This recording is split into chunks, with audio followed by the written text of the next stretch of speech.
రంగారెడ్డి జిల్లా మహేశ్వరం కేంద్రంలో మహబాద్ నగర్ మరియు మహేశ్వరం శివార్లో శ్రీ శివకేశవుల ఆలయం అతి పురాతనమైన ఆలయం.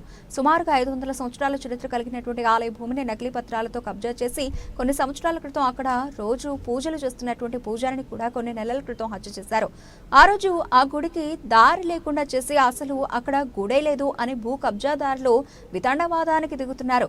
ఈ శివకేశవ ఆలయానికి 36 ఎకరాల భూమి ఉంది, కానీ ఇప్పుడు ఎంత భూమి ఉంది కూడా ఏ అధికారులు నిర్ణయించలేకపోతున్నారు.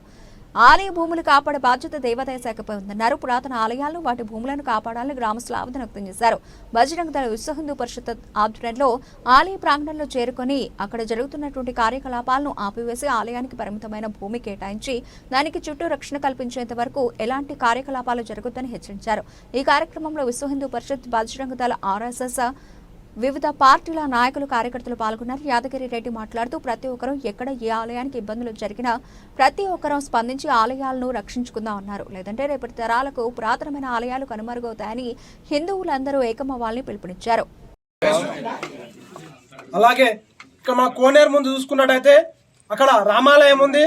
గతంలో ఎన్నోసార్లు కూడా మేము చూస్తున్నాక కూడా 5 సంవత్సరాల నుంచి ఇక్కడ రావడం జరుగుతుంది. మేము వచ్చిన తర్వాత కూడా ఆ యొక్క దేవాలయంలో గుప్త నిధుల కోసం తవ్వకాలు అనేక సార్లు జరిగాయి. అవి జరుగుతున్నాయని చెప్పేసి ఇక్కడ రామ్జీ అనే వ్యక్తి ఎవరైతే కోనేరులో పడి చనిపోయాడో అతను మాకు ఒకసారి ఇలా చెప్పాడు, ఇక్కడ గుప్త నిధుల కోసం తవ్వకాలు జరుపుతున్నారు, వాళ్ళు నన్ను కూడా బెదిరించారు అని చెప్పేసి 1-2 సార్లు చెప్పడం జరిగింది. సరే అంటే మేము చూసుకుంటాం, మేము భయపడకండి అని చెప్పేసి అప్పుడు ధైర్యం ఇచ్చాము. ఇది మాకు బయటికి సమాచారం ఇస్తున్నాడని చెప్పేసి ఇక్కడ లోకల్లో ఉన్న కొంతమంది భూ కబ్జాదారులు ఎవరైతే ఉన్నారో అతన్ని చంపి ఇదే కోనేరులో 2020లో అక్టోబర్లో ఇదే కోనేరులో వేసి చంపేయడం జరిగింది. కానీ ఇక్కడ తవ్వకాలు జరుగుతున్నాయి, ఇక్కడ స్వామీజీని చంపేశారని చెప్పేసి మహేశ్వరం PS లో కంప్లైంట్ ఇస్తే దాన్ని నీరు గార్చి కావాలని కుట్రపూరితంగా ఒక కేసుని కొట్టివేయడం జరిగింది. అలాగే ఈ యొక్క విషయాన్ని అదే సమయంలో కలెక్టరేట్కి అలాగే పురావస్తు శాఖ కూడా తెలియజేస్తే ఇప్పటి వరకు కూడా వాళ్ళు పట్టించుకున్న పాపాన పోలేదు. ఈ యొక్క దేవాలయాల ల్యాండ్ ఎంతైతే 38 ఎకరాల 6 గుంటలు ఉందో దీన్ని పూర్తిగా కబ్జా చేసే ప్లాన్ లో ఉన్నారు, కబ్జా చేస్తూనే ఉన్నారు. ఇంకోటి, ఇది డెవలప్మెంట్ కి ఇప్పుడు ముస్లిం వ్యక్తికి ఇచ్చారు. ముస్లిం వ్యక్తి వచ్చి ఇక్కడ ఎలాంటి దేవాలయ ఆనవాళ్ళు లేవు, ఇక అసలు దేవాలయమే లేని చెప్పేసి ఆ యొక్క వ్యక్తులు చెప్తా ఉన్నారు. ఎందుకంటే ఈ యొక్క దేవాలయాన్ని పూర్తిగా నాశనం చేసి హిందూ సనాతన ధర్మాన్ని నాశనం చేయాలని చెప్పేసి సమయం చెప్తాం. మీడియాకి మేము ప్రత్యేకంగా వేడుకుంటా ఉన్నాం. ఇలాంటి వాటి మీద మీరు ఖచ్చితంగా ఫోకస్ చేయండి. ఈ యొక్క ధర్మాన్ని రక్షించాలి, ఇలాంటి దేవాలయాలను రక్షించాలి. మీరు ఖచ్చితంగా ఈ ప్రతి ఒక్కరికి చేరేలా ఈ స్క్రోల్ చేయాలని ఒకటే తెలియజేస్తూ హిందూ సోదరులందరికీ పిలుపునిచ్చినప్పుడు ప్రతి ఒక్కరు రావాలి. వాళ్ళకి ఎవడైతే ఇక్కడ తొత్తులు ఉన్నారో చెప్తా ఉన్నాం, బిడా ఖబర్దార్, మీరు ఏం చేయాలి, ఏం చేస్తారంటే ఈ యొక్క హిందువులందరూ వచ్చినప్పుడు కొంతమంది మీద కేసులు పెట్టి చేస్తే భయపడుతున్నారు. కేసులకు పోవడం భయపడడం గుర్తుపెట్టుకోండి.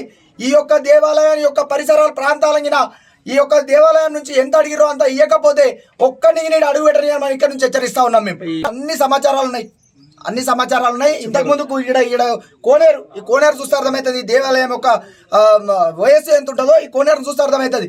ఇక్కడ ఉన్నటువంటి పూజారిని చంపి ఆ కోనేరు లేచినటువంటి దుర్మార్గులు ఇక్కడ ఉన్నారు. ఇక్కడ మనము అప్పుడు దాదాపుగా 4 సంవత్సరాల క్రితం పెద్ద ఇష్యూగానే అయింది. అది కంప్లైంట్స్ అయినాయి, అన్నీ అని అందరికీ తెలిసింది, పురావస్తు శాఖకి తెలుసు, అందరికీ తెలుసు. కానీ ఎక్కడైనా వాళ్ళు పట్టించుకునే పాపన ఊరు. దేవాలయంకి సంబంధించినటువంటి భూమి ఏదైతే ఇక్కడ ఉన్న బజరంగ దళ్ కానీ విశ్వ హిందూ పరిషత్ కానీ ఏదైతే డిమాండ్ చేస్తా ఉన్నారో ఈ దేవాలయానికి అభివృద్ధికి ఎంత అయితే జాగా అవసరమో అంత జాగాను వదిలిపెట్టి వాళ్ళు చేస్తేనే సరే. లేదంటే ఖచ్చితంగా ఈ 42 ఎకరాలు ఉందో 45 ఎకరాలు ఉందో మొత్తంగా దేవాలయానికి చేస్తామని ప్రతి హిందూ ఇలా పాల్గొనవలసిందే కోరుతా ఉన్నాం. శ్రీ రామలింగేశ్వర స్వామికి స్వామి దేవాలయము బాగ్ మంకాల్ గ్రామానికి సంబంధించింది. మంకాల్ గ్రామానికి సంబంధించిన దేవాలయము ఈ సర్వే నెంబరు 475 నుంచి 482 సర్వే నెంబర్ వరకు ఈ దేవాలయము విస్తరించి ఉంది. ఈ దేవాలయము రామలింగేశ్వర స్వామి దేవాలయము పురాతనమైనది. 800 సంవత్సరాల నుండి ఈ దేవాలయం ఉంది. దీని ఆనవాళ్ళు కానీ దీనికి సంబంధించిన అతి పురాతనమైన దేవాలయము కోనేరు, అదేవిధంగా రాముని యొక్క గుడి ఇవన్నీ ధ్వంసమైనవి.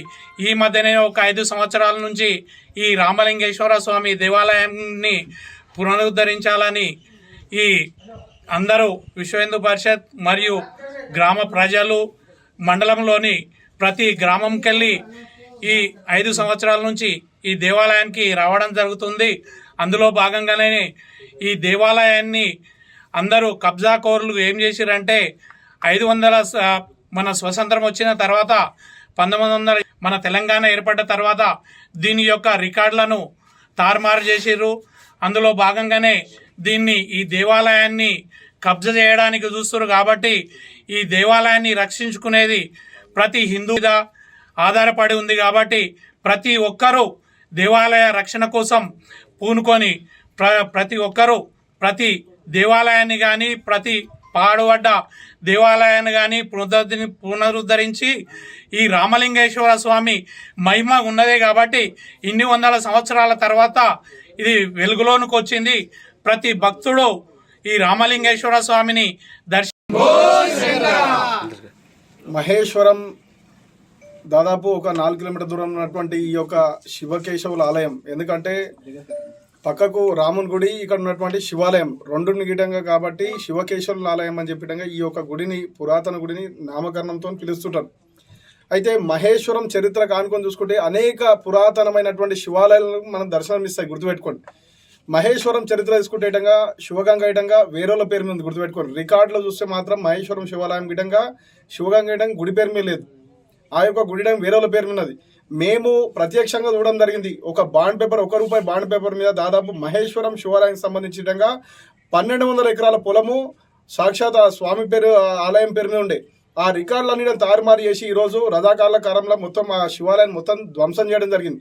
అదేవిధంగా ఈ యొక్క గుడి పూర్తిగా మనం చూసేటంగా రాముల ఆలయం విధంగా ఆ రథాకాల కాలంలో పూర్తిగా ధ్వంసం చేయడం జరిగింది. ఇక్కడ శివుని ఆలయం విధంగా మొత్తం పూర్తిగా ధ్వంసం చేయడం జరిగింది. అదేవిధంగా ఇక్కడ భూమి దాదాపు ఈ యొక్క రేట్లు పెరగడంతో